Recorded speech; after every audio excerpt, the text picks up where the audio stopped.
Welcome to the Biohacking Superhuman Performance Podcast. My name is Nathalie. I'm a nutritionist, a human potential and epigenetic coach, and I created this podcast to bring you the latest ways to take control of your health and longevity.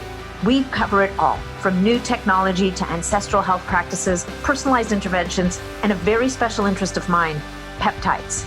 Enjoy the show. Hey guys, today's episode, as an introduction, I'm going to start with a question. What could an pediatric anesthesiologist possibly know about anti-aging and longevity? Not an obvious connection, right? But today's guest is exactly that.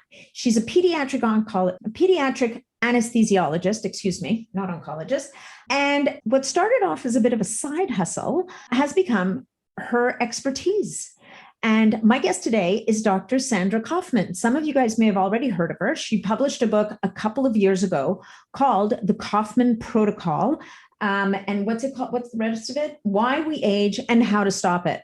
I don't know about you guys, but to me, that's a pretty compelling title, because we are, in this podcast, we're always looking, talking, exploring things that help us to slow aging, age better. Sometimes we're looking to reverse aging. We're always exploring all of these different strategies. And yes, we talk about bioregulator peptides and peptides, but sometimes you have to go a little deeper. Sometimes you have to get down to a cellular level to help optimize those pathways.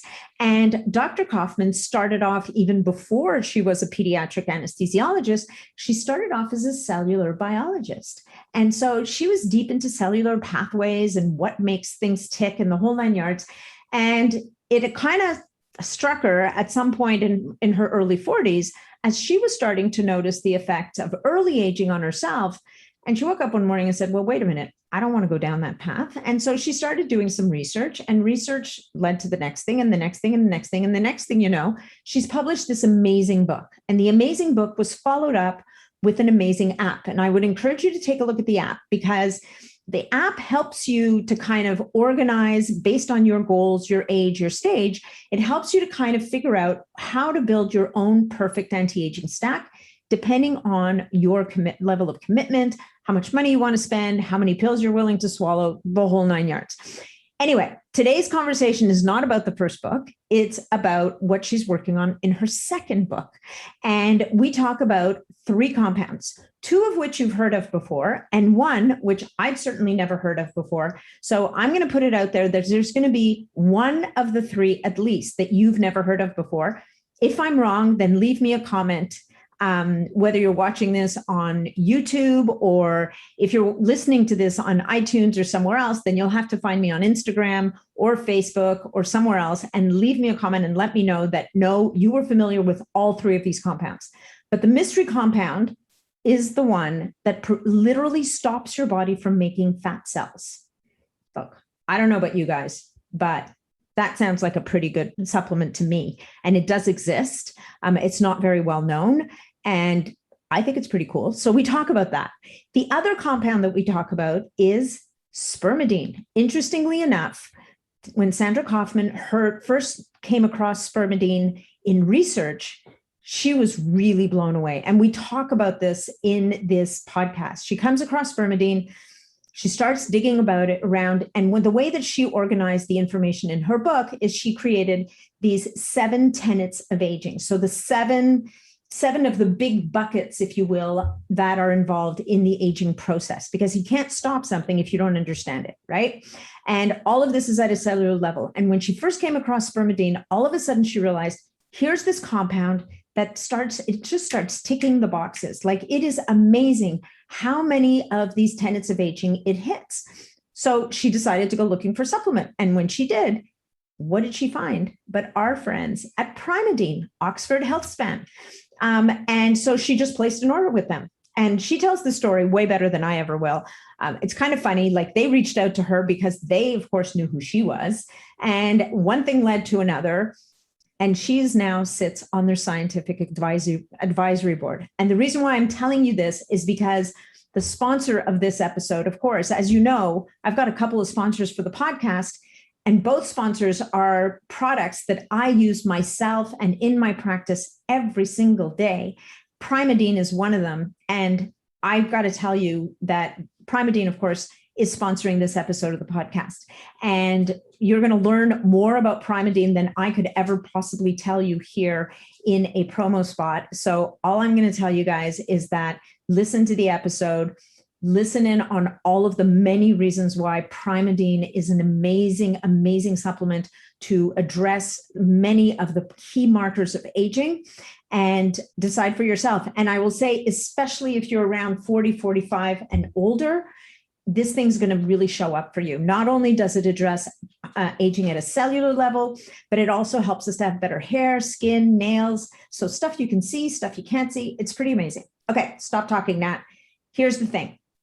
If you're wanting to order Primadine or give it a try, you can go to primadine.com and use promo code BIONAT15. This will be in the show notes below. And yeah, and that's it. And you can use that code over and over again whenever you decide to order the stuff. Beyond that, if you're looking to connect with Dr. Sandra Kaufman, her website is the Kaufmanprotocol.com or Kaufmanprotocol.com. Kaufman has two N's at the end. There's also the app, the Kaufman Protocol app, that you can buy in the App Store. And I'm pretty sure she might be on Instagram also, but that'll be in the show notes as well. If you're looking to connect with me, it's natnidham.com is my website. And you can always reach out to me that way. You can also find me on Facebook in the Optimizing Superhuman Performance group. You can find me on MeWe in the Biohacking Superhuman Performance group. And of course, you can find me on Instagram, just at Nathalie Nidham. If you get value from this podcast episode, please subscribe to the podcast, share it out with your friends, your family, anybody who you think would get value from it. And by all means, leave us a review, because it's those reviews that help us to rise up in the rankings and help me to reach more people, and also help me to get better guests to bring in to talk to you guys. And I would say, like, you know what? The caliber of guests we've been getting have been amazing. Like, these people are so generous with their time and their energy. It's pretty special. And Dr. Kaufman, like I said, she has a second book coming, but it won't be available for a few months. But in the meantime, you get a sneak peek and you get information on 3 of these superstar compounds that she's writing about in the new book. I think there are 3 of the 25 or 26. So there's lots more coming. And we're going to do a follow-up interview when she's ready to publish the book, because then we'll talk about even more stuff. In the meantime, check out the episode. And also, one more thing, last thing, make sure before you start taking any new supplements that you check with your doctor. Okay. And especially when we're talking about supplements like these that can be very powerful, they don't always work for every single person. If you've got certain health issues or conditions, there can be indications that interactions with medications or supplements you're already taking. So you must always, always take this into account. Check with your medical professional before you start anything new. So thank you so much for being here. I so appreciate you guys. Thank you for giving me the opportunity to do what I love. I totally love doing this, and enjoy the episode. One last thing before we get into the episodes, folks, is our sponsor. Our sponsor this week is Primadine. Primadine is spermidine. It is a food-based supplement with an extremely high safety profile that halts 6 of the 9 hallmarks of aging. It is the purest on the market with 0 fillers and a formulation that also supports the endogenous production of spermidine, our active ingredient, through a prebiotic. So the only ingredients you will find in this beautiful capsule are defatted concentrated wheat germ extract. They've removed the fat so to avoid any chance of oxidation of that fat, because these are very delicate omega-6s. So in this case, it's better just not to have them all together because they get damaged so quickly. And a fructooligosaccharide to selectively feed specific bacteria in the gut biome. For those of you who are into this kind of thing, these would be the Fuso and Bacteroides bacteria in the gut biome. That's it. That's all you get. No excipients, no fillers, none of that stuff. Also incredible about Primadine, or spermidine in general, is that not only do you get all the amazing under the hood benefits of DNA protection, folding of proteins, autophagy, and more, you also get the visible results. And people will find after a couple of months, usually, I mean, almost always, I'm actually amazed at the number of people, men and women, who report this, that their nails are stronger, their hair is thicker and fuller, and their skin looks amazing. So if you decide that you would like to try this for yourself, you will want to go to primeadine.com, use promo code BIONAT15. So that's B like Bob, I-O, NAT, N-A-T, 1515. That'll give you 15% off your entire purchase. And that promo code can be used over and over again. Thanks for listening. And if you decide to give it a try, don't forget to let me know. Let me know what you think. All right, guys, enjoy the episode. Welcome to the episode, Dr. Kaufman. It's a pleasure to have you here today. Thanks. I am thrilled to be here today. I think this is going to be tons of fun. Yes, it is. Because as people know who listen to this podcast, I generally don't record the podcast before the podcast. So we generally have a pretty good idea of whether or not we're going to have fun or not. And I think we're going to have a good time.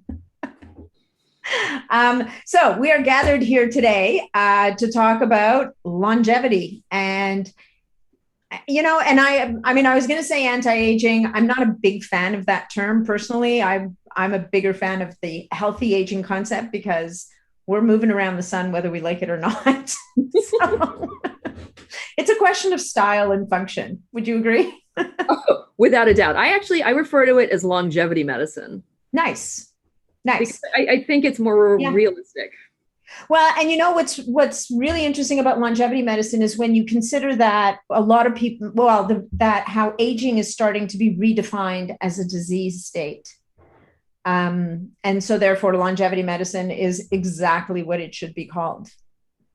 And I think that, you know, by reducing it to biohackers or to people that think they're going to live forever, I think it puts us in the realm of a little bit of craziness. And so to introduce the word medicine makes it sound very formal. Plus I'm a physician, as you said. Yeah. And longevity just basically means we're going to increase people's health span as well as their lifespan with the goal of just making regular people have a better existence. And I think that's what people really want. Yeah, no, I totally agree with you. And I smile when people talk about living to 150 or 160, because I have to say, and people may shut me down right now, but I find that concept slightly exhausting. Well, my goal is actually 120. Yeah, no, 120 is good. As long as I'm still walking around and doing my thing and not failing, you know, I don't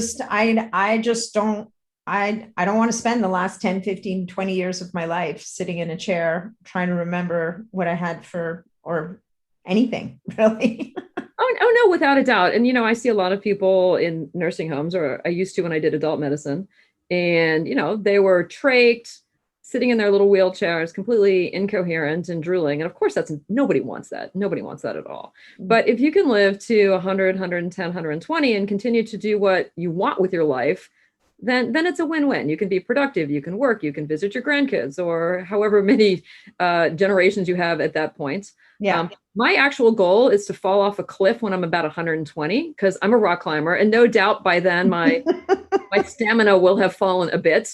And that finger strength may have failed just a tiny bit. Right. Just, you know, I get another 60 some years, and I don't want to be in that wheelchair either. I want to live my life to the absolute fullest as well as I possibly can, and then go out with a bang. Amazing. All right. Well, that's our goal. So let's talk about that. But let's talk a little bit about you and how you're a pediatric anesthesiologist, are you? Yeah. So as a pediatric anesthesiologist who specializes, and the first podcast I listened to with you, it almost sounded like longevity was your side hustle. And longevity is my side hustle. Okay. It's a very cool side hustle. And now a side hustle that's produced one book with another one on the way. So why don't we talk a little bit about, for people who haven't heard about you before, why don't we talk a little bit about how the pediatric anesthesiologist has longevity as a side hustle? It's a good question. So I started my professional career as a cell biologist. Once upon a time, I was a plant physiologist, but I spent a ton of time looking at the inner workings of cells. Mitochondria were replaced by chloroplasts, but essentially it all kind of worked the same. And I was just really obsessed with cells and what they did and how they did it. At some point, however, throughout this pseudo career, I realized that cells don't pay bills and plants don't either. So my dad said, if you go to med school, I'll pay for it. Oh, that's a good offer. Right? There's a That's deal, a tough offer right? to turn down. Yeah. Right. So I went to med school and I did a year of general surgery. I did a neurosurgery, and I decided that anesthesia was like the coolest thing in the world because you get to deal with pharmacology and pharmacokinetics and pathologies, and you get to do interventions. And it's just the most amazing specialty in the world. But when I got to pediatrics, it was just amazingly fun. Because everything's tiny and everything is by kilo, and the diseases are a little bit different, a bit, but you can take all of these sort of things and tie them up into how bodies work and how they fail, right? And physicians tend to look at things on an organ basis or a systems basis, and I look at things on a cell basis because that's where I came from. Right. So I'm also, as I mentioned, a rock climber. And I was hanging off a cliff in my mid-40s, and I'm thinking, oh my God, this is, I love this. I live for this stuff. And if I age, I am doomed, right? Right. So I thought, I can figure this out. How hard could it possibly be? I love the if I age, as if it's an option. Oh, it's totally optional. But when I started doing this, of course, it's the laughing stock of the anesthesia department, which is okay because I'm the chief. They can laugh at me all they want. I'll just fire them. Yeah. I'm totally kidding with that. Love your style. Yes. And my kids thought I was ridiculous. In fact, everyone thought I had just, gone over the top with this. But I plunged into all the basic cell research that I could possibly find. My office looked like a Post-it factory had exploded. Every little tidbit of anything was on a yellow Post-it, rearranged everywhere. And over the course of time, these piles fell into 7 very distinct categories. So I came up with the 7 tenets of aging. And I didn't mean to do that. It just sort of did it itself. Mm-hmm. Yeah. Well, which knows when you're on the right track when things start falling into place. So why don't we, again, even though you've probably talked about this ad nauseum, let's talk about the 7 tenets of aging, because it's a beautiful organization system. Because so often we talk about healthy aging compounds or practices, and they always tie back to one of these 7 areas. Right. So what I did, the other thing I do, as a scientist, I know what I'm going to be talking about, and I know that some people are going to get it and some people aren't, right? So at the same time, I developed a factory model, which is in the book. So you probably have sort of seen part of it, so that anyone can sort of understand this. This is the goal. I want everyone to be able to understand. So I tend to flip back and forth between the 2 examples. So if I get it confused, I apologize. I don't mean to mix metaphors in any way, but my goal is global understanding. Yeah, no, and metaphors rock. I think they're kind of fun, right? People go, oh my God, that's hysterical. And then they don't ever forget it. Anyway, so tenet 1 is what I call DNA alterations. Yep. And it's the informational system of your cell. Everyone knows what DNA is. Many, many things happen to your DNA over time. The big 2, of course, is epigenetic modification and telomere shortening. Yeah. Right. And there are things that we can do to fix those. And there are other things too, packaging of DNA, et cetera, et cetera. But that in general is tenet 1. Okay, great. Tenet 2 is energy. To run your factory, you need an energy source. And to run your cell, you need an energy source, which of course are the mitochondria. Yep. And same thing in this category. Mitochondria fail for many, many reasons, but the big 2 are nicotinamide deficiency and free radicals that don't get scavenged. Perfect. Nicotinamide being your whole NAD pathway, salvage pathway, the whole 9 yards. Yep. You need NAD for 4 very specific things in your cell. The biggest one is this energy production. Briefly, the other ones, you need it as a sirtuin coactivator, need it to fix your DNA. And it also is a communication device between your OXPHOX system, between the nucleus and the mitochondria. Perfect. Anyway, neither here nor there. Tenet 3 is what I call pathways. Every factory has pathways, be it to order things or moving pieces, this and that, the other, everything has pathways. And there are probably a zillion pathways in your body that control aging, but what I consider the big 3 are your sirtuins. You have 7 mammalian sirtuins that fail over time. The AMP kinase pathway, then of course the mTOR pathway. Yeah. And people talk about those ad nauseum, right? This is the whole fasting argument, and protein and caloric restriction, the whole nine yards. People are endlessly fighting about these things. Oh, no, exactly. And that's why the AMP kinase pathway is sort of semi-famous. It's because of the caloric restriction. And everyone says, is it good for me? And the answer is absolutely. I'm a terrible faster. So I take caloric restriction mimetics that tell my body that I'm starving, but I'm not, just so I can activate my AMP kinase. Yeah. But anyway, so that's tenet 3. So tenet 4, where sometimes I lose track, is I call the security department. Mm-hmm. No, I take it back. No, we're on quality control. I'm very sorry. No, that's right. And you could mix it up. We don't know. No, but it's important that they stay in the right order because it's the whole numbering system. Oh, okay, right. Because there's a numbering system in in how you organize your book. Yeah. And I will explain that when we get to the end of the tenets. So 4 is quality control. Yeah. And like in any company, you have to check your widgets to make sure that they are being produced appropriately. And if they fail, you have to fix them. Yeah. So in this category, I have DNA repair mechanisms, protein repair mechanisms, and then autophagy, because it's cellular recycling of things that don't really work. So in my mind, that's all quality control. Yeah. And we love autophagy. That's another one. Big one. We do. Yes. Category 5 is your security system. And this is basically your immune system. It's very helpful as you are young, fights off disease, etc. As you get older, your immune system fails, it turns on you, and it becomes your inflammatory system. Yes. So we absolutely have to get a hold of or control of that. The next one is 6. I call it individual cell needs. This is because a red cell needs something different than a liver cell versus a brain cell. I also have senescent cells in this category, which we want to get rid of, and then stem cells, which we need to sort of nurse and keep them nice and happy.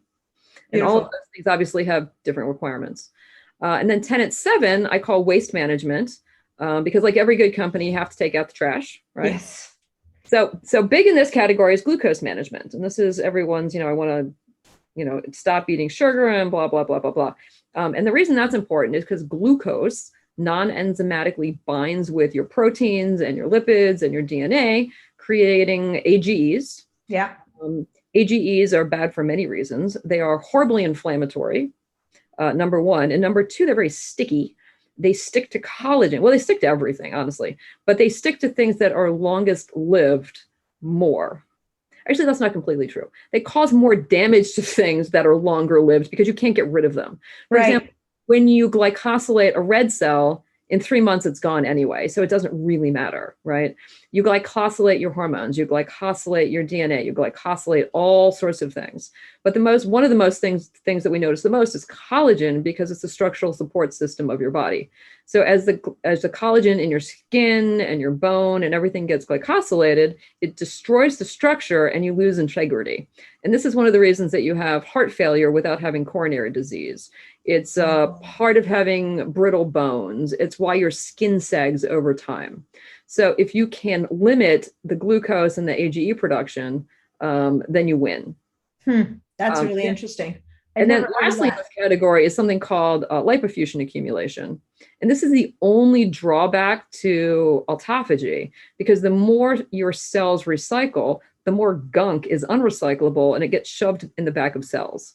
And so for cells that turn over in a reasonable period of time, it's not a big deal. But lipofuscin accumulates in long-lived cells, such as your brain cells, and can actually cause neurologic dysfunction. So as much as we like autophagy, we want to keep the cell as healthy as possible to actually prevent autophagy until you absolutely sort of need it.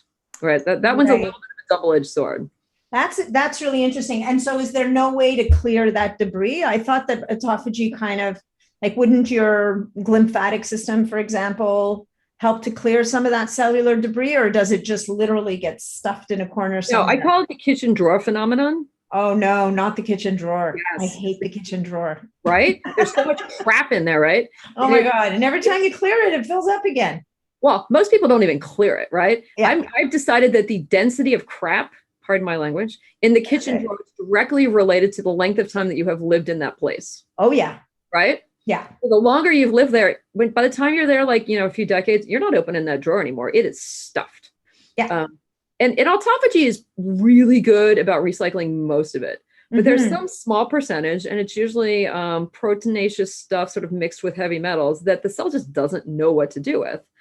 So again, like the kitchen drawer, it just shoves it in the back and ignores it, which is fine until it's been there for 90 years, and then you're semi-screwed. And there's too much of it. So you mentioned heavy metals. Do you talk about in your books or think about helping people to clear heavy metals? Or is I think that's kind of an aside from what the books are about, but so the answer is yes and no. For example, a lot of things, it's in the mitochondrial category, actually, because a lot of things that scavenge free radicals also are metachelators. Right. So you don't want to get rid of all of these things because you need them. For example, you need manganese, you need all of these, right? You need all of these things for various, very, specific enzymatic reactions, right? Yeah. But the extra stuff you do want to scavenge. And so conveniently, a lot of the things I talk about are metal chelators. And so you can sort of get rid of it without being horribly aggressive and sort of stay in a nice, healthy balance.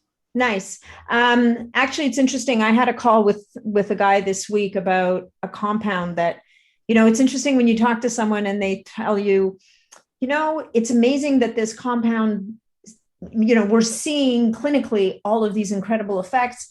We know that it's moving these two particular heavy metals out. We're not exactly sure how it's doing that, but here are the downstream benefits that we're seeing. Mm-hmm. And so I think as more and more of these are found that are not the aggressive heavy metal chelations that people go through. And I've seen people go through some of these very aggressive chelation protocols. It destroys them.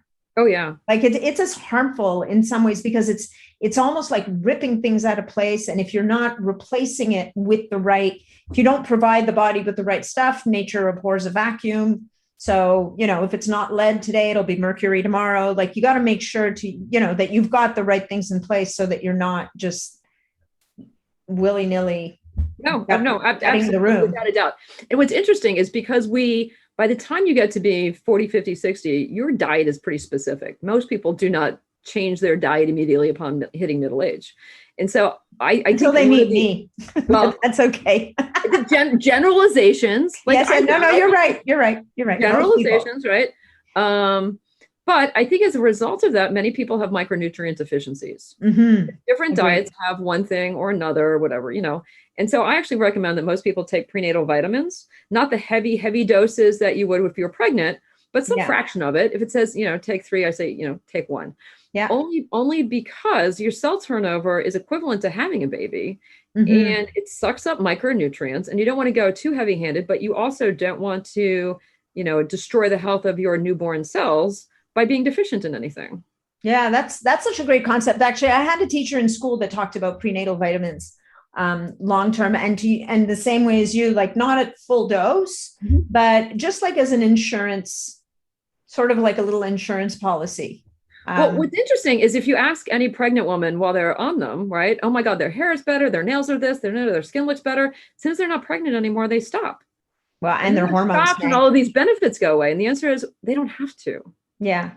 Plus their hormones tank at the same time. And it's an ugly thing. Having been there a few times, it's ugly. Yeah, I've only done it once, and it was under very traumatic circumstances anyway. So I didn't really notice that stuff, but yeah, I've seen it happen to other people. But it's to some degree, maybe it's also because in pregnancy, all systems are optimized under the right circumstances to nourish this baby. And when the baby goes, the baby takes what the baby needs, right? Oh, yeah. So without a doubt. It's a parasite. Our full attention goes to that baby. So if the mom and that's why I think we tell mothers to keep taking those prenatal vitamins after birth.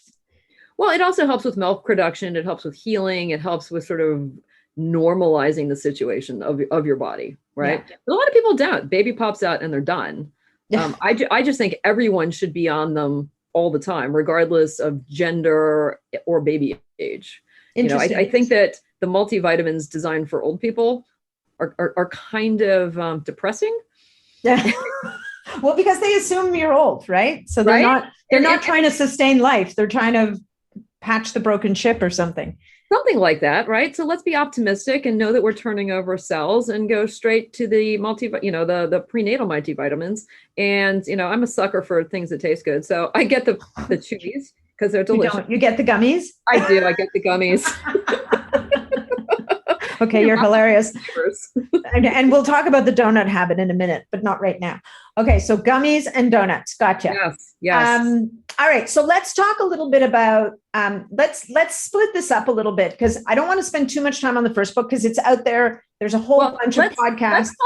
Let's talk a minute about the numbering system, because I think that's kind of crucial. Yes. That's your you've got a great organizational system. So first we have the 7 tenets, which are kind of like your 7 buckets, or the 7 ways that you've organized. Right. There's this magical numbering system that you've created to basically to rank different compounds, right? Yes. So the way this works is, once I decided on the 7 tenets, I would be reading about some agent, be it resveratrol, astaxanthin, whatever it was.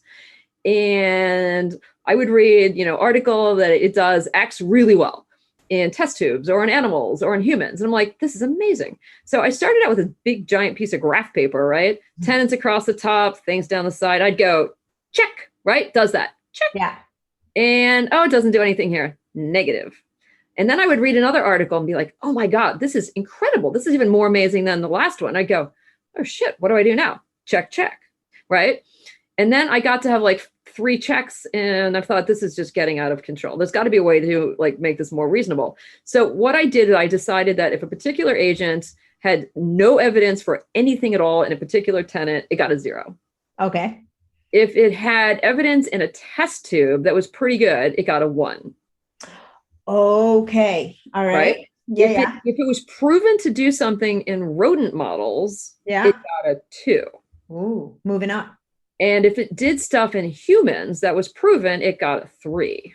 Okay, so we're looking for 3s. We're looking for 3s, right? The caveat to that is that sometimes research hasn't been done on humans. Mm-hmm.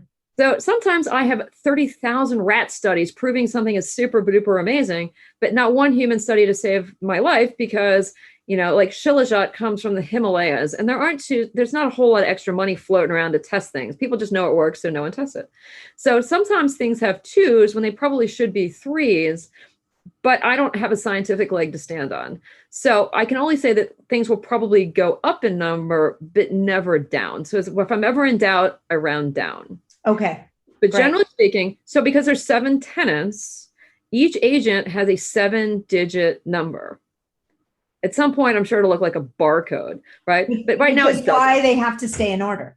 They have to stay in order. Otherwise, it would make no sense whatsoever. Mayhem. So if you look at any agent now, you'll see a 7-digit number, and you're like, oh, this agent does nothing for your DNA. Well, that's good to know, right? So when you create a program for yourself, the idea is you don't need 12 agents that do the same thing in the same category, right? Right. You need agents that cover all of the categories. And that's where the numbering system helps. Nice. Right?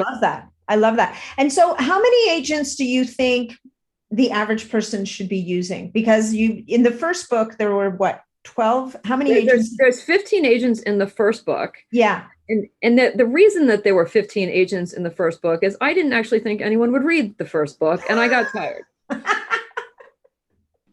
Okay. Well, now you've been proven wrong. So I have absolutely been proven wrong. And I went with the reason that those particular agents got chosen is I would be reading a research article about sirtuins, as an example. And they would say, sirtuin, 1, comma, resveratrol being the gold standard, comma, blah, blah, blah, blah, blah. Like, well, resveratrol must be important, right? So I would spend a ton of time looking up that agent. Fantastic. And then I would be reading something about glycation, and it would say, the following are the best glycators in the world. And it would have a list. So I looked up all of those. And that's how the primary list got formed. It wasn't Joe Schmo down the street is recommending it. It wasn't Sinclair's talking about it. It was all bench research. Yeah.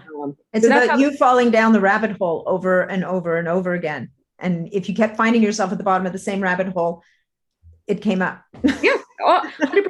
Right. And people say, some of these studies were done in East Zimbabwe and maybe they're not so valid.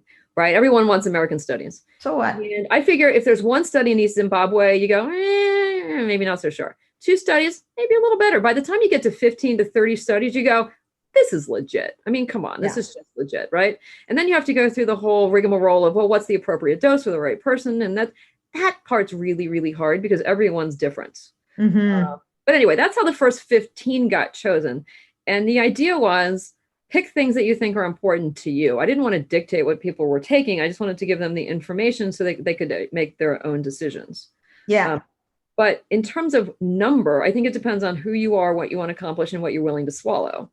Yeah. For example, 30-year-olds don't want to age. Well, they don't need resveratrol. They don't need nicotinamide. They need epigenetic modifiers, and they need to protect their DNA. Mm-hmm. By the time you're 80, the whole game changes, right? By then you've got pathologies that you need to think about, et cetera, et cetera. So the idea is that you can personalize your longevity program based on who you are and where you are in life.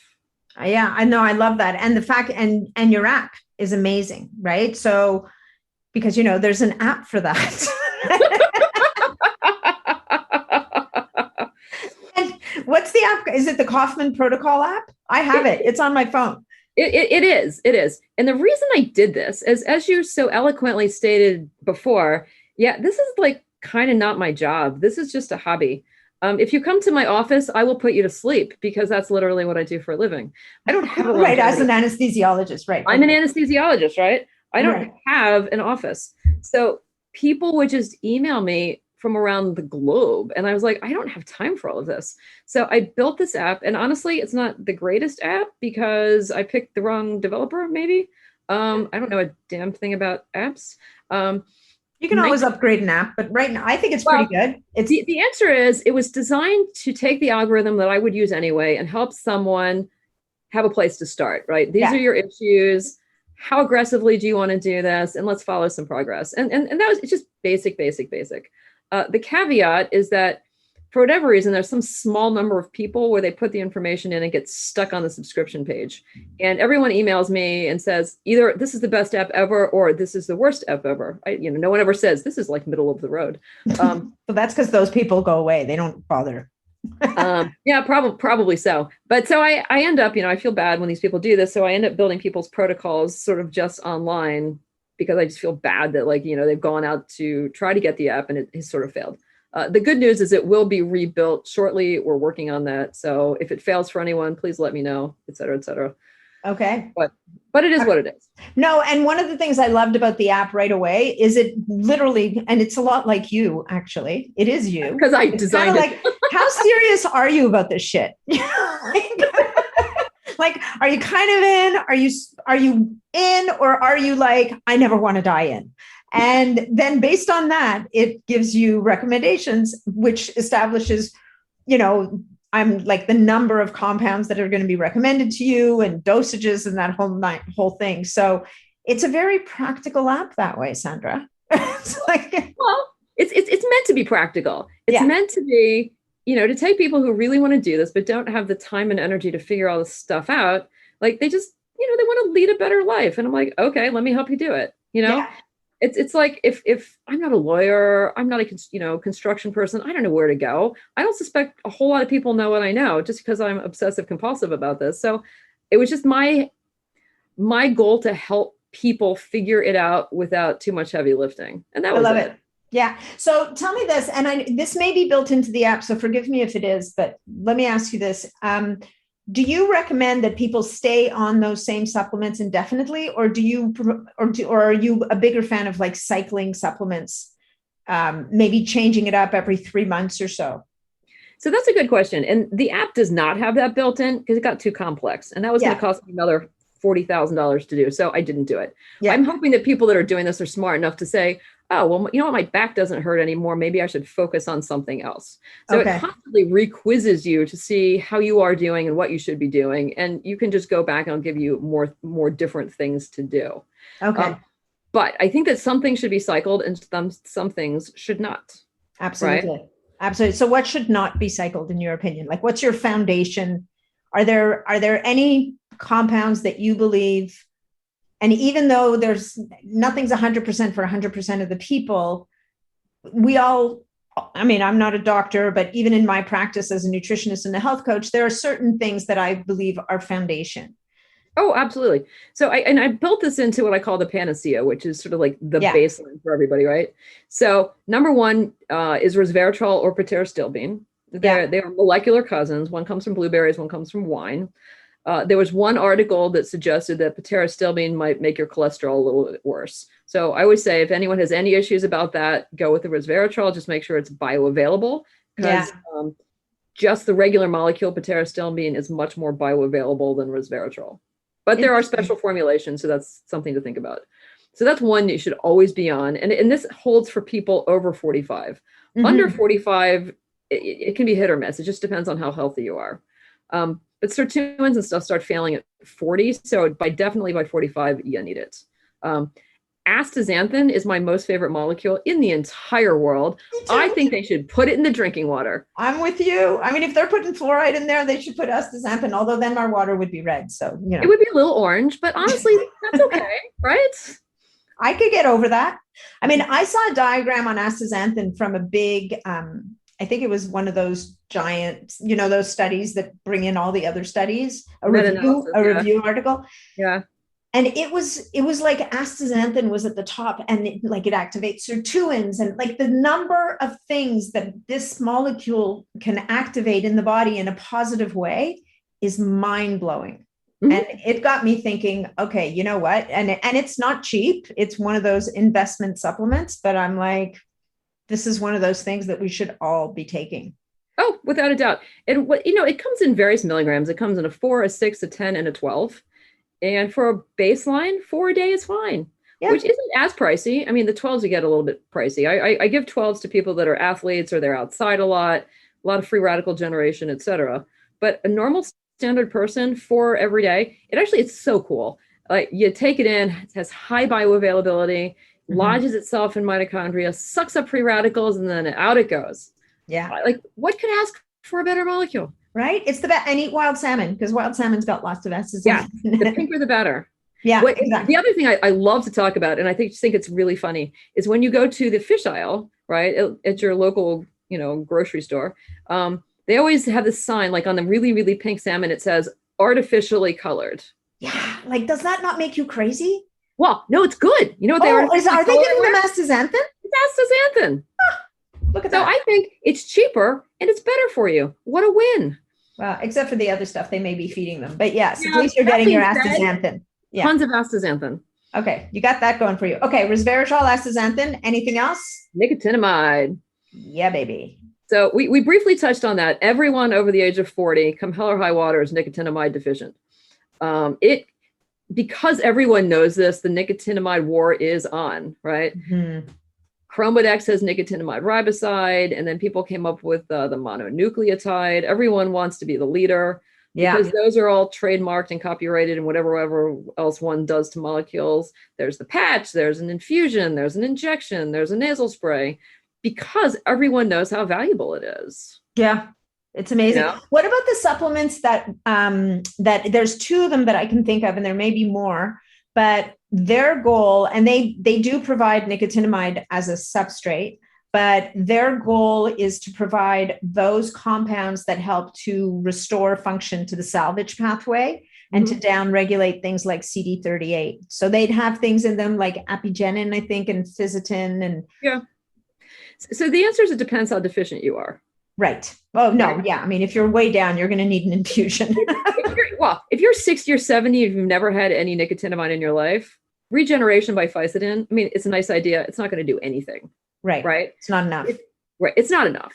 If you want to take like a reasonably small dose, if you're bolused up and you're not deficient and you're 45-ish and you want to take that to help you out, fantastic. But it is not going to save you. Interesting. It doesn't give you enough of the boost. Right.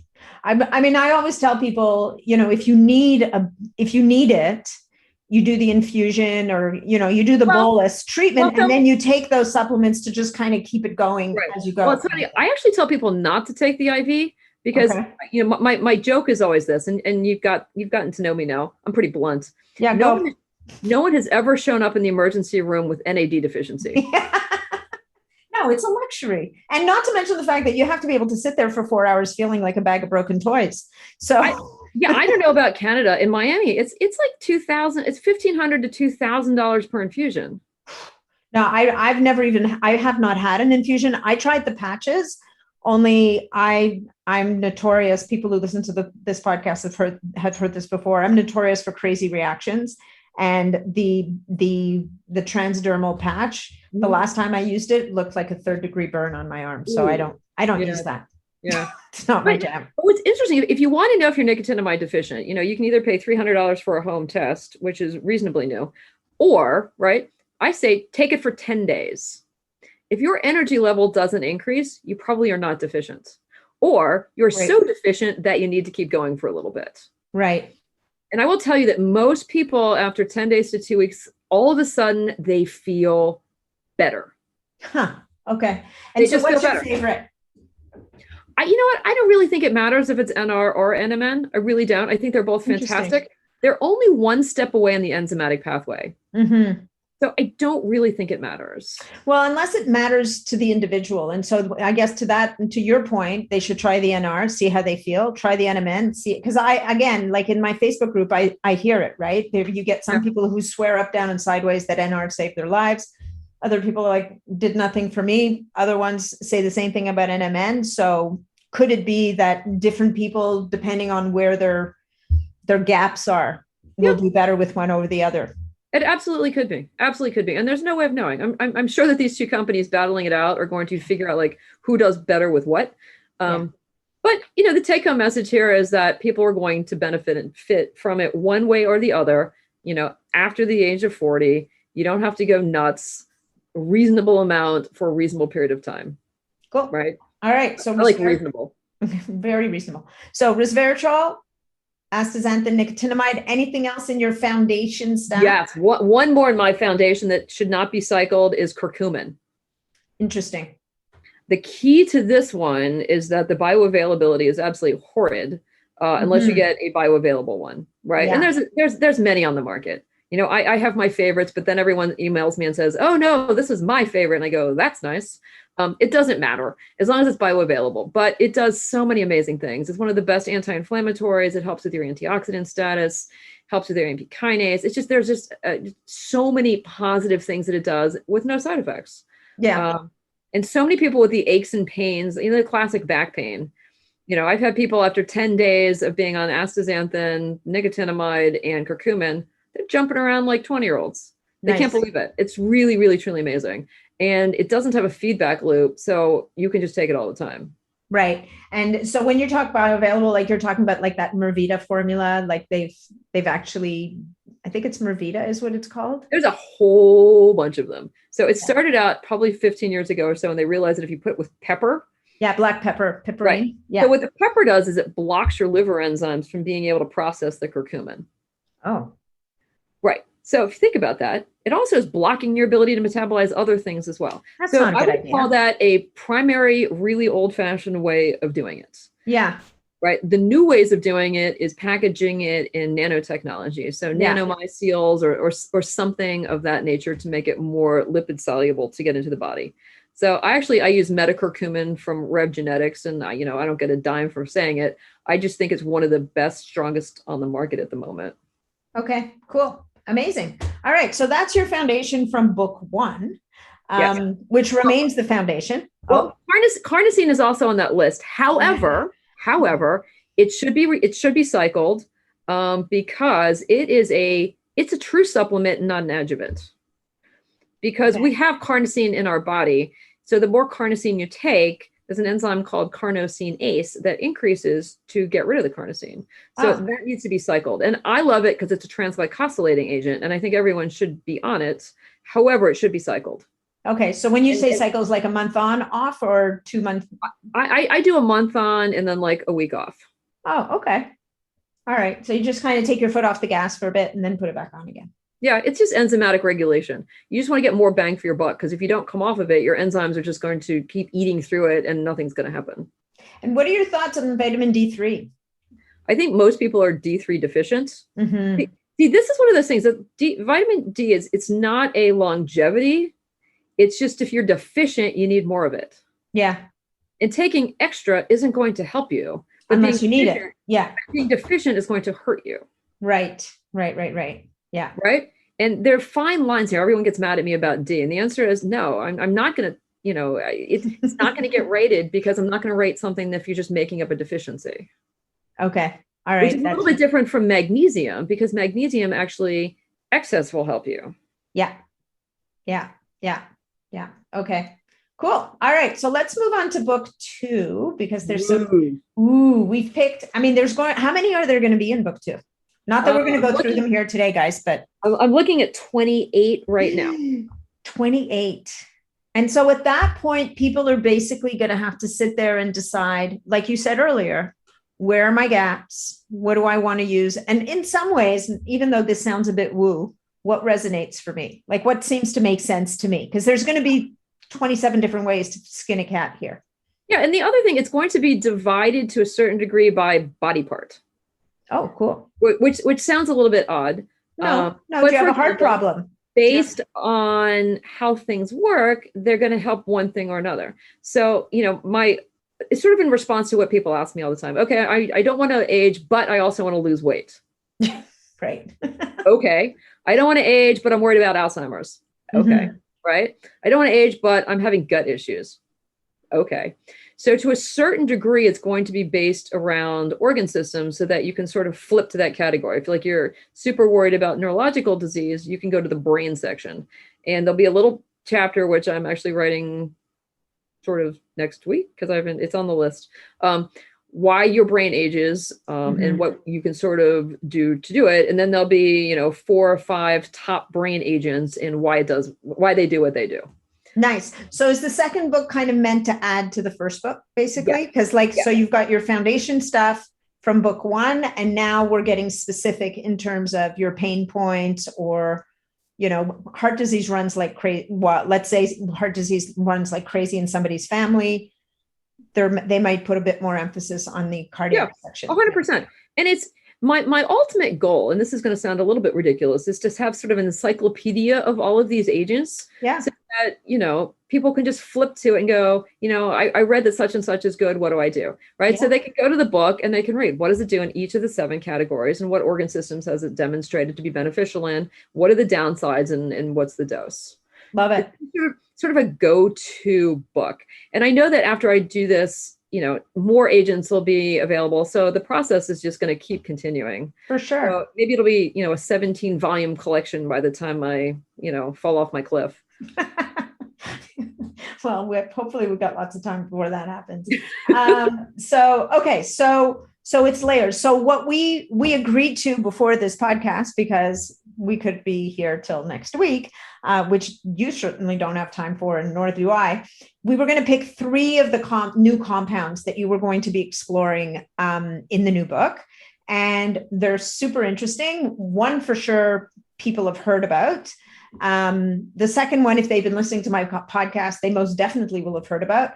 And number 3 is a little less well-known. So let's start with number 3, because it's got it has at least a very big lead effect that I think people will respond to.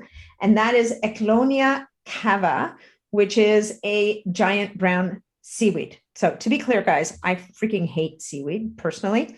I don't know if you saw that movie, The Octopus, My Teacher. No. Okay. First of all, great documentary. Great documentary. You will never eat octopus again for the rest of your life. I never could before, and now I really can't. It's a really good documentary, but it involves this guy swimming through this giant kelp forest every day. And sounds beautiful. It's gorgeous. Truthfully, it's artfully filmed. It's a beautiful story. You'll weep, you'll cry, you'll laugh, the whole 9 yards. But I can't think of anything worse than swimming through seaweed, personally. Well, so the good news here is that you don't have to swim through it. I know. I want to wrap myself in this stuff. I know. Are you kidding me? Let's talk about it. So apparently in the old days, people did wrap themselves in it, and it was a cure for sunburn, which I find just really amazingly cool. Right? Yeah, the Japanese divers they were talking about. Yeah. So this stuff, it's giant kelpy algae. It's the brown variety, and it looks like undersea seaweed, or palm trees rather. Yeah. Stuff is super, super, super amazing. There are a variety of Ecklonia species, but Ecolonia cava apparently is the big famous one that everyone loves and adores. And I picked to talk about this one because it answers the 3 things that every woman wants. Yes. It helps you lose weight. It is good for your hair, and it is fantastic for your skin. Right? And those are the big Oh, triad for women, right? yeah.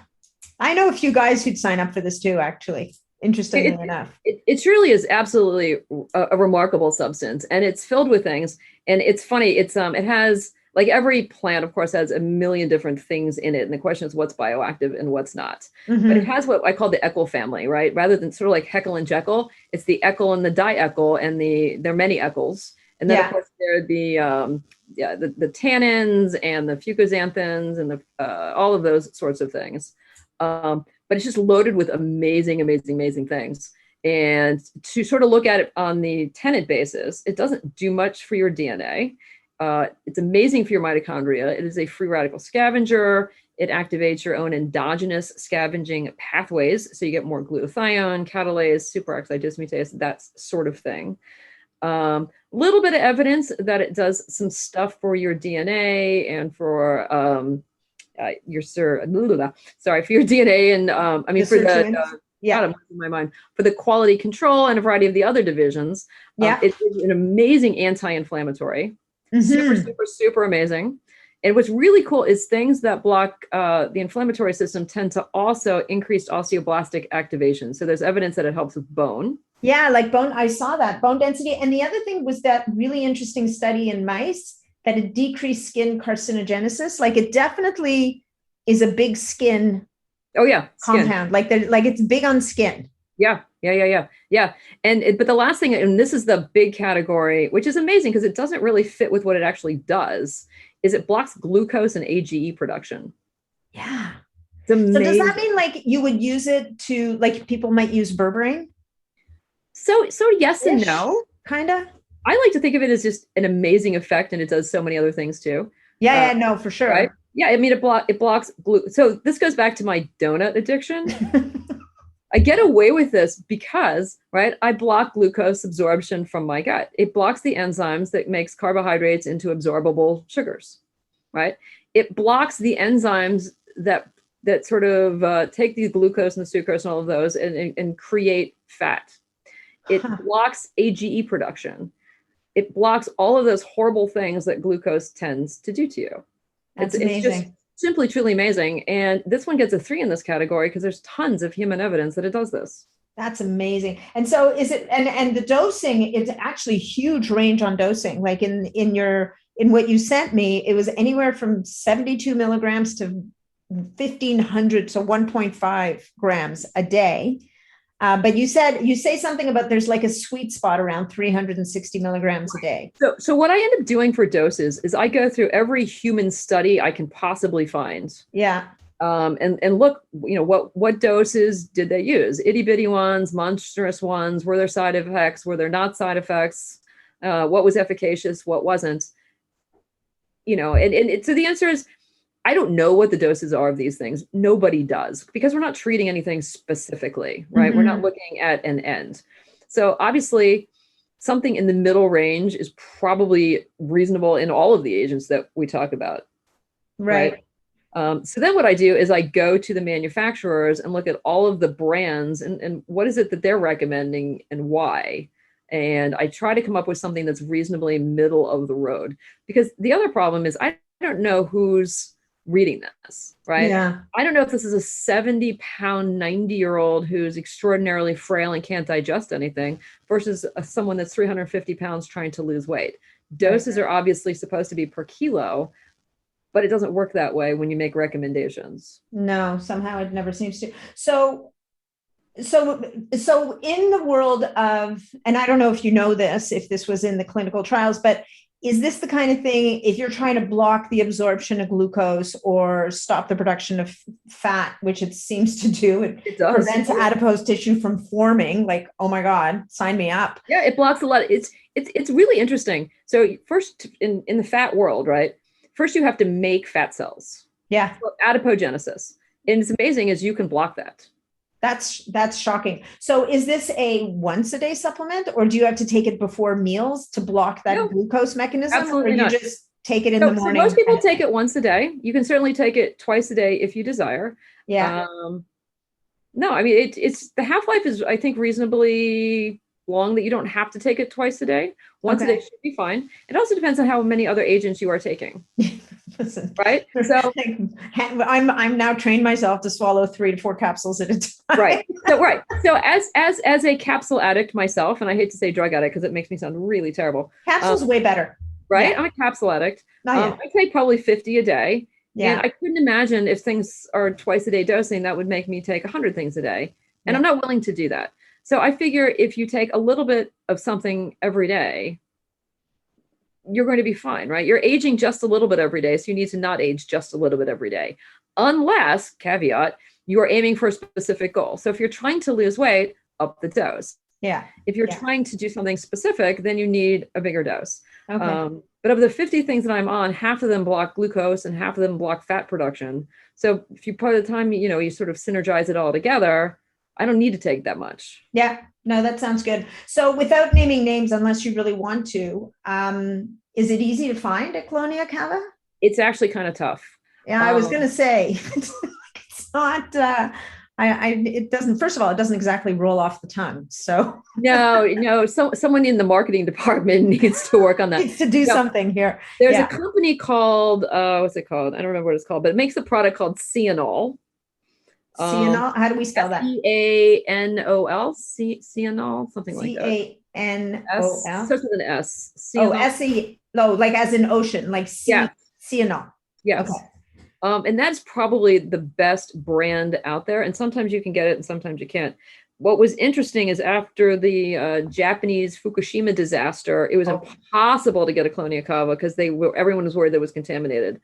It has since become better and easier to get. I think if you Google it on Amazon, there's probably 3 choices. Interesting. You know what's interesting about seaweed and radiation, though, is I've always learned, and particularly brown seaweed seems to have protective effects. Oh, it does. Of course it does. Against radiation. Because radiation is free radicals. Yeah. That's what it causes. So anything that blocks or scavenges free radicals or increases your own endogenous free radical system absolutely is helpful against radiation. Yeah, that's really interesting. I mean, although I would imagine after Fukushima, it would be somewhat overwhelming in terms of load. I think a little bit of seaweed probably isn't going to cut the mustard after a nuclear disaster. No, not so much. But, and it seems like it also has effects topically. Oh, yeah. Right? Which I thought was really interesting, like that whole sunburn thing. Even the hair growth, was that from ingestion or was that from a topical application? So the studies were done by ingestion, but I think I saw somewhere that someone's trying to make a shampoo out of it. Huh. I don't really know if that ever succeeded. It was sort of a reference in some rare. I think you'd do better with a mask, like a hair mask or something. I think that might not be unreasonable, but I don't remember the exact details, but it helps hair growth in 6 different ways. Yeah, I remember that. Like I saw that list, but I didn't write it down. Stem cells, the papillary dermal stuff. It increases the blood flow, just a variety of pathways. I mean, it's so impressive. Yeah, no, when I read that list, I was like, wow, I can't wait to see what comes out, because supporting hair is such a huge thing. And we're going to talk about it again, at least with one of the other agents for sure. But okay, so Ecklonia cava, are we done with that? I think so. I think so. Good. And I encourage people, when the book does come out, feel free to read it and ask me any questions. Yeah, no, it's. I'll admit my details slip when I'm sitting here. Oh, actually, you know what? There's other things that people should keep in mind about this if you're going to rush out and buy it, because sometimes people do. Is that there's a dose-dependent response on decreasing blood pressure. You said in your notes. Yes, and about that, and coagulation. And coagulate. Those are 2 big ones, because a lot of people may need to pay attention to that. So it'll decrease coagulation. As a matter of fact, it said in your notes that you sent me, it could be at certain doses as strong as heparin. Right. So you want to stay away from the really high doses if that's an issue. Yes, I'm glad you brought that up. Absolutely. Yeah. Yeah. Little doses, medium doses are absolutely fine and probably are helpful. Yeah, no, but if you're on blood thinners, then have an eye. Like be mindful of that. Okay, cool. So that's Ecklonia cava. I want to save what I think is the best for last. So next, but not that we can have a favorite child, but no. There'll be no favorite children here, no favoritism. Our next one is actually a beautiful looking thing called reishi. So it's a mushroom, right? And it has a fancy name too, but we're just going to call it, I think it's also called lingzi. Yes. Or lingji. That is the Japanese name. Yes. Yeah. So the reishi mushroom, which a lot of people here will have known about, but may not realize all of the different things. Why does reishi make the list? Reishi makes the list because number one, I just find it just amazing. When you read through old literature, right? I love going through like old Chinese medicine stuff or Ayurvedic medicine. I just love this. Mm-hmm. And it popped up and it said it was the mushroom of immortality and the mushroom of spirituality. And it just couldn't stop raving about this damn mushroom. And I'm like, oh my God, this is amazing, right? And it turns out that the use dates back to the Han Dynasty, which is equivalent to the Romans. Wow. And it's been in every Chinese pharmacopoeia since then. Yeah. So I'm like, there's got to be something to this damn mushroom. And it truly is just an amazing thing. It scores in almost every category. Yeah. It's just truly remarkable. It probably has less evidence base than the one we just talked about. So I can't tell you it helps with all of the things. But there's humans, right? Yeah. It's so funny. A lot of the evidence here is just anecdotal, right? We've used this for 1,000 years. It helps with X, therefore it must be good for you. Yeah. Okay. Enough said. Like, what am I going to do, right? But it helps with lots of things. It helps with cardiovascular disease. It lowers obesity. It helps with skin. It helps with hair. It helps with this. It helps with that. It's just an extraordinarily well-rounded molecule. Yeah. And it was interesting also, like some of the, like I'm always reading through this stuff and stuff just jumps out at me. And what was interesting is it seems to, in rats anyway, it seems to inhibit histamine release from mast cells. Yes. And mast cell activation, for whatever reason, it's a huge thing. Like I see people all the time who are always looking for things to calm down their systems. And I mean, I don't know if it'll work the same in humans, but I'm all the people I know who've got MCAS issues, there's not much they wouldn't try at this point. Well, what's interesting, the only other one that I know that does it a lot or very well is quercetin. Yes. But there's evidence that it helps in men more than women. And I don't know about the mushroom because it's just in mice. So I don't know. Yeah. But that being said, it's a huge anti-inflammatory. Absolutely huge. So I think it's fantastic. And big on waste management. Decreases blood glucose. Oh my gosh. You know, it's so funny. You're cheating because you're sitting in front of your notes. I am. Well, I have to. I didn't write the book. No, I know. It's funny. I wrote these chapters. I don't know when I wrote them. It's so funny. My memory is just, I guess I need to take more of the things from in the brain chapters. You're absolutely right. So in the waste management division, it does pretty much the same stuff as Ecklonia cava. Absolutely lowers blood glucose. In many, many, many models. It was actually used for diabetes in the Chinese population for hundreds of years. Well, there was you cite a human study here, actually. Yeah. Do I really? Yeah. 12 weeks. My HbA1c went down from 8.4, which, is pretty higher than anybody wants to see their HbA1c, even though the Diabetes Association tells you, oh, you're fine, you'll be fine. I'm like horrified. Anyway, it dropped from 8.4 to 7.6, which is not an insignificant drop. I mean, you'd want to keep taking it till you start seeing something that starts with at least a 5, if not a 4. Exactly. Well, but I mean, they do it. Every study does, right? You take the absolute worst outliers, and you have to do that first to show that it's going to work. Absolutely. And in that study, they used 18, just if anybody's wondering, until the book comes out, they used 1,800 milligrams 3 times a day for 12 weeks in that study. But this one also blocks fat. Oh, yes. Yes. It is absolutely amazing what these things do, right? Because as I started to say before, you get to block the production of fat cells, which is adipogenesis. There are probably 7 to 8 steps in that cell to create fat, which is all blockable.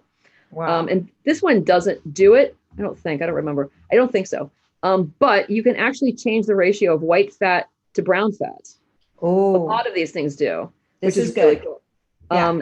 Aloe vera does it. A few other things do it. And I wish I could be more specific, and I apologize. But if you change the ratio of white to brown fat, you can burn fat doing absolutely nothing. Absolutely. And who doesn't want to sit around burning fat all day? Right? Nothing? Fantastic. I know. What was it that Tim Ferriss did? He had this ice pack that he would put across his shoulders because he figured out that you had more brown fat deposits in your upper thoracic area, like up actually around your cervical area.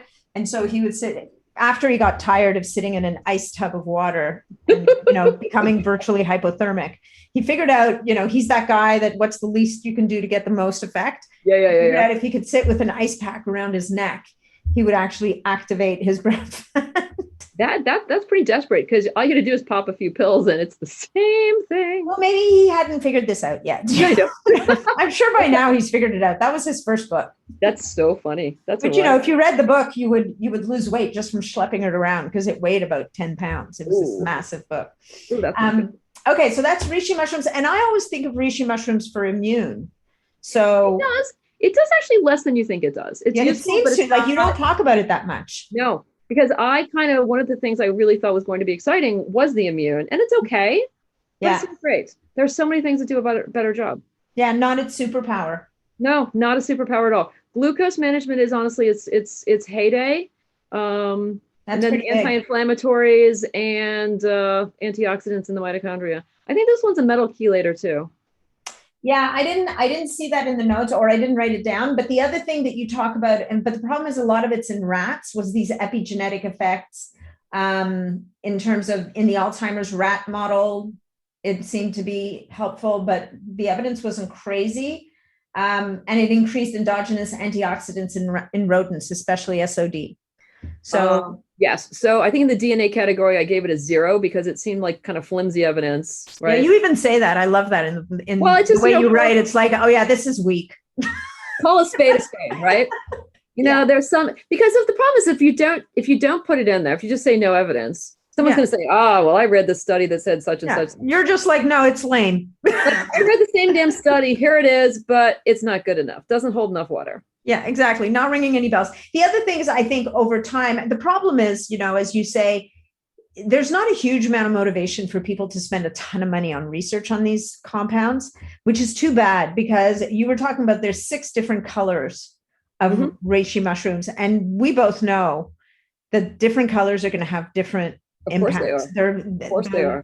Yeah, like they're all going to have different effects. And maybe it's one of the colors is particularly great for immune support versus another one, which is going to be more powerful for glucose. Like, the guy that I interviewed a couple of weeks ago might actually know this. His name is Jeff Chilton from Namex mushrooms and real mushrooms. And he spent years in China tapping into their knowledge base on mushrooms, because as you say, like, I mean, they've dug into this stuff for thousands of years. Right? Literally. You know what? I'll have to reach out to him as I finish up writing that chapter. Yeah, actually, I can introduce you. He's the nicest guy and wealth of information. Like he's been buried in mushrooms for 40 years or something. Like he's the guy. Sounds a little odd, but good. No, it's a good thing in a good way. Okay, good. In a good way. I'm not sure. I think I'd rather be wrapped in algae than covered in mushrooms. But yeah, no, that's true. That's true. But whatever. Mushrooms are his jam. Anyway, okay. Spermidine. And for our third contestant, spermidine. Yes, you had to know that this was going to come. Well, no, people didn't know this was going to come up, but I knew this was going to come up. So I'm super excited to talk to you about spermidine, because it just rings so many bells, definitely on the hallmarks of aging. So how did it do in your ranking system? Spermidine. No, I don't remember all of the numbers. It is amazing. It is truly an amazing molecule. I stumbled upon it by someone saying, hey, did you know about such and such? And I didn't. So I did my deep dive and was absolutely floored. Yeah. Absolutely floored, because it does things that none of the other agents can do. Right? It just fills gaps that we needed to fill. Plus, it comes with a great name that I get to mock mercilessly.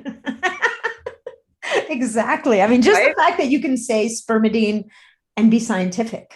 Right. And call people out for giggling and going, what, you have a problem with that? Well, so the funniest thing is, right, you read all these scientific articles and it says, yes, this was discovered by von Leeuwenhoek in 16 something, something, something. And you just know that he was like, oh my God, I have a microscope. And he's like doing the right thing, looking at his skin and is this, and he's like, oh my God, what's my sperm look like? Like, he's doing it, right? So he produced a little sperm and he's watching his little thing zigzag around. He's going, oh my God, this is so cool, right? Because he did it. Absolutely. Right. So that's just funny unto itself. And then, of course, it's related molecularly to these other great, horribly named molecules like Putrescine. Putrescence. Yeah. Putrescine and spermine. But cadaverine. Oh, they're dead and they smell horrible. Like, who names these molecules? It's fantastic. This is just going to be just treasure trove of really horribly bad jokes. yeah. And of course, I don't want to offend your listeners, but of course it brings up the whole spit versus swallow controversy. Right. Well, yeah. It's good for you, right? And topically too. Yes. Good moisturizer. Yes. Anti-aging, protects DNA, which is why, good. What was it? I think it was in the interview with Leslie Kenny that she was talking about spermidine in ejaculate to protect the DNA of sperm. No, it does. No, it absolutely does. That's probably why it's there in the first place. It's incredibly good for preserving cellular function, which is what sperm needs, because they're in physiologically very stressful conditions. Mm-hmm.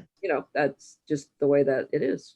But in terms of what it does for us, and I won't go through everything, but I'll go through the highlights. Yeah. No, because it's definitely a highlight reel compound. Oh, this is highlight. So in the epigenetics category, it basically inhibits something called P300, which then activates autophagy.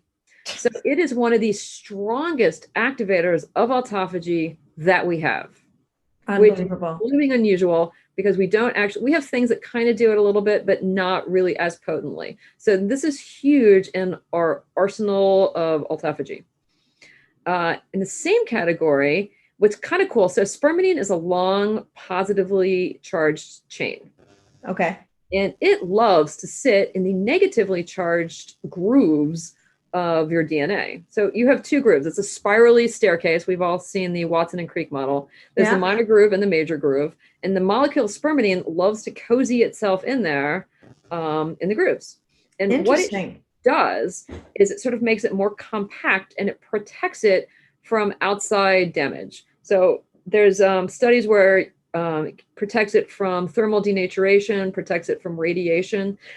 And whereas there haven't been studies, I'm completely and utterly convinced it's going to protect it from glycation and other ations that you don't want. So I sort of decided that this was sort of like bubble wrapping your DNA. Nice. Which sounds a little kooky, but you picture Aunt Martha's, famous little statue sitting on the thing, and you need to move it. You're going to bubble wrap it, keep it safe until you need it. And that's exactly what this does. It just protects your DNA. And that is something we have not seen in any other molecular agents. Amazing.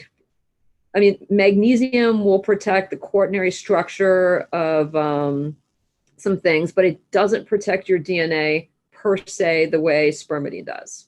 So that is just one of the most miraculous things ever. Amazing. Okay. Anything else in our tenets? Well, I'm trying to think right now, because now my brain's turned off. It does so many different, it protects mitochondria, right? Or is it upregulates mitochondrial biogenesis, or it protects mitochondria? Okay, so my brain has to go through this list. Yes, it does stimulate mitochondrial biogenesis. Oh, here's a big one I'm missing. Right? It actually helps with the mitochondrial transition pores. So mitochondrial transition pores are pores in the outside of the mitochondria that open more frequently with age. And they leak mitochondrial contents into the cell. It destroys the electrochemical gradient, and you get all the sort of cytotoxic stuff going out into your cell. And it's terrible. We don't know why it opens more with age. It just does. Okay. Almost like it loses its integrity or something. Something like that. They normally do open and close, but they just open more as you get older. Yeah, they get lax like everything else. I guess so, right? Oh my God. But spermidine actually helps to control that. And the only other thing that does that is metformin. Interesting. I like spermidine better than metformin personally, but that's just everything has pros and cons. I have a love-hate relationship with metformin at the moment, but we're working through it. We're in therapy. Good. I'm glad to hear it. Cellular communication is another superpower of spermidine, and misfolded proteins. It helps the proteins to fold properly so that they can do what they're supposed to do. That is correct, because of the fact that it's a positively charged polycation that can just protect things. It's amazing. Bubble wraps pretty much everything. So do you think it's going to make the foundation list? I'm thinking it's inching closer. I wonder. The only drawback is that it's so pricey. Yeah. Yeah. So it can be if you can afford it. Even, I've also said to people, even if you cycle it, even if you did a 3 months, take a break, take another 3 months, take a break. I mean, ideal in a perfect world, you have it all the time because it also does that whole hair, skin, and nails thing. Oh yeah. Oh yeah. Oh, without a doubt, we can get to the organ systems that it helps. Oh, it's amazing. And heart telomeres. I read a study recently about cardiac cell telomeres. It helps to lengthen them. I did not know it helped to lengthen them. I know it stabilizes the length. Or maybe it stabilizes them. Yeah, I'll have to go back and look. As Bill Andrews says, it's really hard to make them longer. Right. It's extraordinarily important to stabilize them. To hang on to them. Yeah, no, exactly. And it has to do with the quaternary structure at the end of the DNA, because you need to block the ends from being recognized as damaged. Okay. Yeah. Where was I? Yes, hair. It's so cool. It stimulates stem cells in the hair follicles. So it absolutely does help with hair. So I'm convinced by the time you you take your spermidine, you take your Ecklonia cava, you're going to have the fullest head of hair ever. Yeah. Well, I will tell you that again, in this group, the feedback I've gotten, my 83-year-old mom who lives in Florida, my dad called me and said, this stuff that you're giving us, is there any chance it's doing something to your mother's hair? Like, it hasn't looked this good in forever. And I think, interestingly enough, and this goes a bit to something you were saying earlier, the more you have an issue, the more you're going to notice the effect. And I think spermidine, it's the over 45 crowd that really sees the benefits of spermidine. Yeah. And to add to that, one of the things that we don't have any real evidence yet, but I think it's going to be proven out in the long run, is I think it's going to block autoimmune disease. Interesting. Because a lot of autoimmune disease has to do with damaged DNA and damaged histones triggering these antibodies. And if you can bubble wrap or keep your DNA intact, you are less likely to trigger that. So along the range of, is it important for everybody? I would say that older women or people with a history of autoimmune disease in their family really need it. Okay. Or those women that, starting to have antibodies, but haven't been diagnosed with lupus yet, or, hypothyroidism and they're on Synthroid. Well, by the time you get one of these diseases, it sort of could increase the likelihood of having more autoimmune diseases. Right. Yeah, it's like a cascade. Right? Because it's the same medical sort of etiology. Mm-hmm. And people go, oh my God, I'm horribly unlucky. I have two of the, and the answer is no, you're not. It's just the same damn thing. Yeah, because you had one. I really think that that's a population that's truly considerate and have it on, high on their list. Okay. Interesting. Yeah. Well, I mean, I agree with you. I mean, I know that it becomes an investment. It becomes a choice. Of course. Not to everybody. Still, there's people, even if they make the choice, it's too much for them. But if you can at all, again, even taking it some of the time might be helpful. And you'll laugh at me because you think I would remember this. As my brain is finally remembering the list, it is amazing for neurologic disease too. I don't know why I got this. So it penetrates the blood-brain barrier. Maybe I need more spermidine. I'm sitting here going, maybe you need to double your dose. Oh my God. No, I will tell you why I'm having memory issues at this very moment, but it's nothing to do with this. Long day, maybe. I'm supposed to be on vacation, but as the chief of a department, I have been blitzkrieged with disaster after disaster after disaster, number one. Number two, there is a company that is buying my protocol, and we're going through a tremendous amount of legal papers and this and that and the other. And I spent a ton of time reading legal documents rather than science like I should be doing. Oh, that'll crush anybody's brain. Are you kidding? On top of that, my daughter had her wisdom teeth out.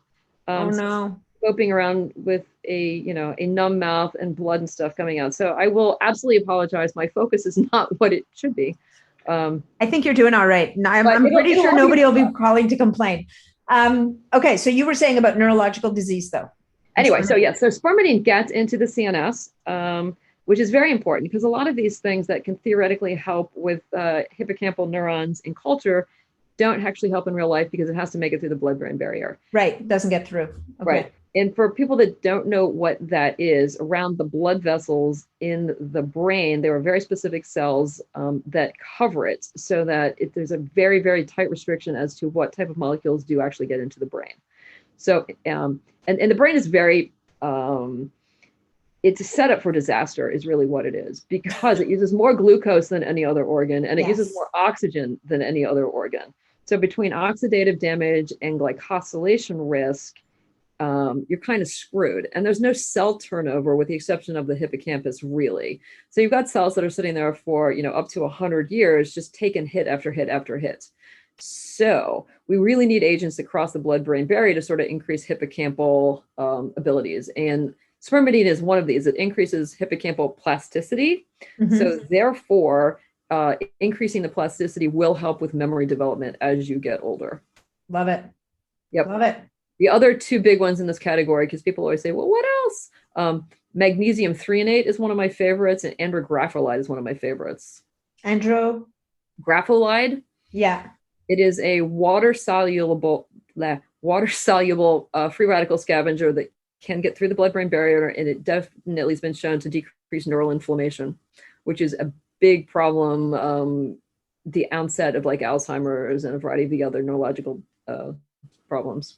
Okay. Well, and magnesium threonate, I think it's great for sleep. It's great for so many different things, and it's easy to find. There's so many of these supplements now that incorporate it. So, well, I think threonate is really interesting because last time I looked, and I could be wrong, most of it all comes from magnesium. Yeah. There's a pretty tight restriction on that based on the guy that invented it. And, he sells it to other companies. So if you look it up, every bottle, if you turn it around, says magnesium. Yeah. Yeah. No, he's got a lock on that. Because market. We know that it's a high quality, right? You don't have to really worry about who's making it because it's the same guy. Yeah. Yeah. No, I've got some here. Yeah, there it is. Boom. Magnesium L-threonate, Magtine, TM. Magtine. Yep. Little TM on it. So, I went out of my way to see if I could find any other company that made it, and I couldn't. I mean, there may be some esoteric something somewhere, but every bottle I looked at was Magtine. Okay. Well, kudos to him. He's making, as you said, I mean, at least it ensures that you know what you're getting. So, okay. Well, that's our third contestant, who, which might just make the foundations list, or at least for people who can bring themselves to make that investment, it should be on the foundations list. Yes, I absolutely concur. And yeah, but we'll see when I start putting out different programs for book 2.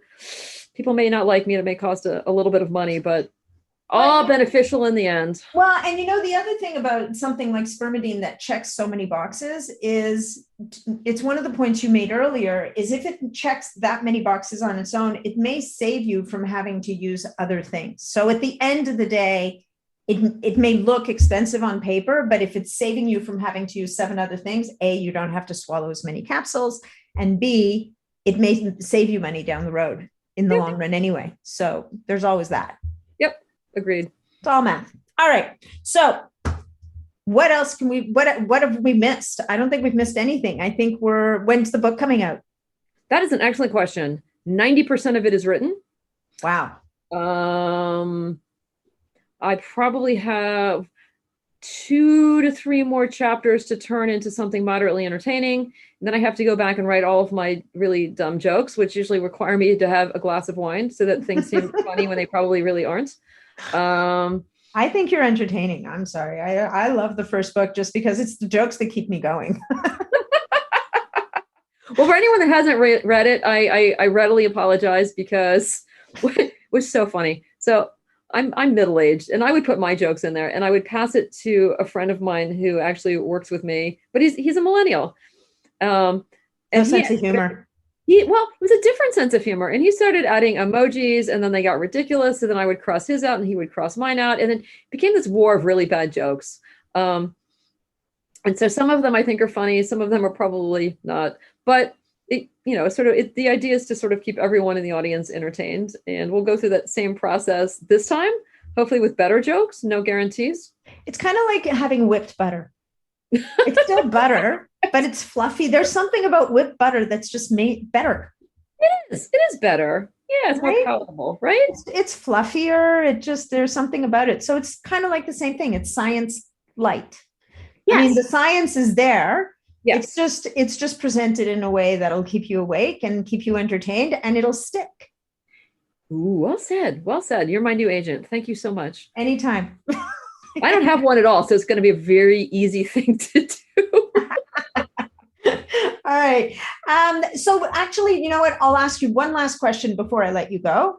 So aside from taking all these fabulous compounds and supplements and building your protocol, what else do you tell people who come to you and say, look, I want to slow aging. I want to live as long as possible. What are 2 or 3 things you would say to them that they absolutely have to do that doesn't involve taking a pill? Right. So number one, depending on what your dietary choices are, we all know what's good for you and what's sort of not good for you. Yeah. If you're living a life where you eat hot dogs every day, perhaps you should consider a more healthy diet. Okay. Where I don't tell people to take a keto diet or this or that or the other, because that's very much personal choice. Mm-hmm. On the other hand, we all know that eating Twinkies every day is, it's a little detrimental. So clean up your diet as best as you can without being crazy, because I don't want to drive anyone crazy. Yeah. Secondly, exercise is absolutely mandatory. You have to do something to keep everything moving. There's absolute evidence that if you sit still, you become a couch potato, you will lose years of life and health for that matter. And, people don't have to climb mountains or do anything crazy like I do. Go for a walk around the park, do something, swim, yoga, dance, whatever it is, the more you move, the better you will feel. So those are 2 super easy things to do. And then when it gets to popping pills, I like to think of it as the baseline for optimizing your cellular health. And people can take an aggressive strategy or they can take a minimal strategy. It's all up to them. Once one's cells are theoretically optimized, depending on how old you are, then of course there are a zillion other steps to take. And in no way do I feel like poo-pooing anything else, because I think everything's sort of cumulative. Mm-hmm. And before we were talking, obviously there's peptide therapy, there's stem cell therapy, there's exosomes, there's gene therapy, sort of hormones. There are a variety of, I sort of put that in the peptide. Oh, okay. Well, whatever, in the category of adding back things that you're missing, I guess would be a better way of phrasing that. And there's many ways of doing that, right? But if you can optimize your cells to make it your own stuff endogenously, it's probably a little better for you. But mm-hmm. if you can't, then absolutely add back what you don't have.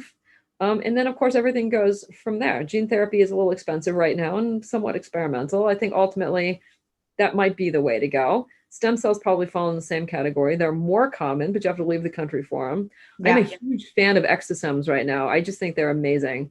I use them probably every other month, and I just feel like $1 million when I do it. Oh, you do yourself? I do. And but do you do that in the States, or do you go elsewhere for it? No, you can order them. There's exosome companies all over the United States. Nice. Yeah. They come frozen, and it says not for IV use, but of course I'm a doctor, so I use them IV. Yeah. A month or so ago, I took some and injected them into my face to see what would happen. But I've had, they made me feel a lot better. And you look fabulous. It's funny you should say that, because I'm wearing 7 layers of makeup right now because I just came from laser therapy. And when I wash my face, I will look like I've got leprosy. You are hilarious. Okay.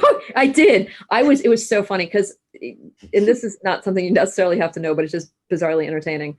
So I have something called Laser Club. And a few of us get together and we invite a friend of mine who owns a laser company, and he just lasers us. And everyone always says, well, what lasers are you using? And the answer is, it depends what he thinks we should have. So it's kind of like a book club, only it involves lasers. Yes. I love exactly that. Right. We all show up to a certain designated location and get lasered.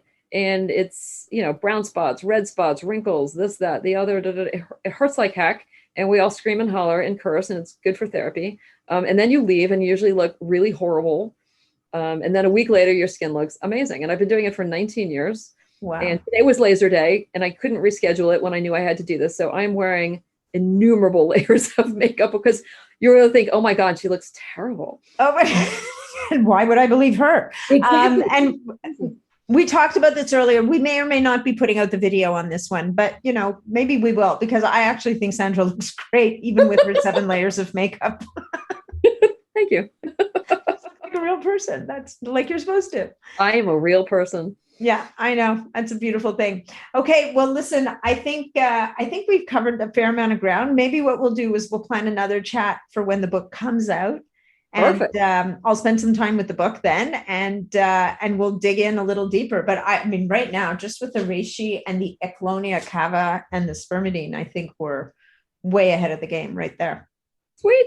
Oh, this is so much fun. I would love to come back and I don't know. I'll bring like just a list of really bizarro, exciting facts. How about that? Amazing. Okay, perfect. That's like I don't know, a nerdy, geeky person's dream. Yes.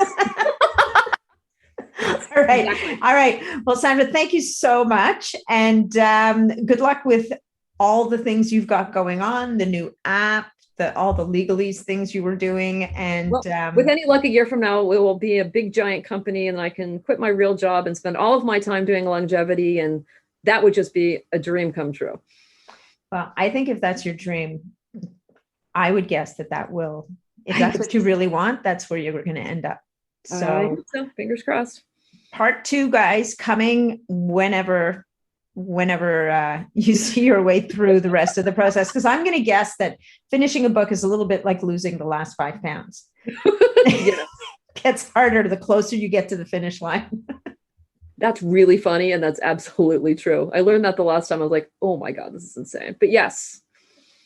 All right. The other thing is I am so cheap. I never like to pay real editors. So if any of your folks want to crowdsource my editing skills, I'm more than happy.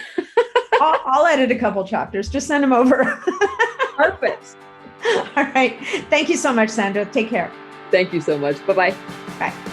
Thanks so much for joining me on this episode of the Biohacking Superhuman Performance Podcast. If you enjoyed the show, please remember to leave us a 5-star review on iTunes, because that's what helps us to be heard and to be seen.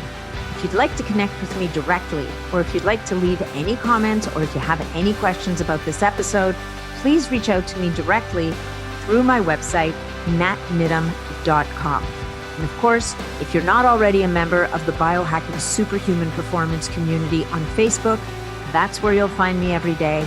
It's a short application. Just answer a couple of questions and you're in and interfacing with other amazing biohackers. Thanks again, and we'll look forward to seeing you on the next episode.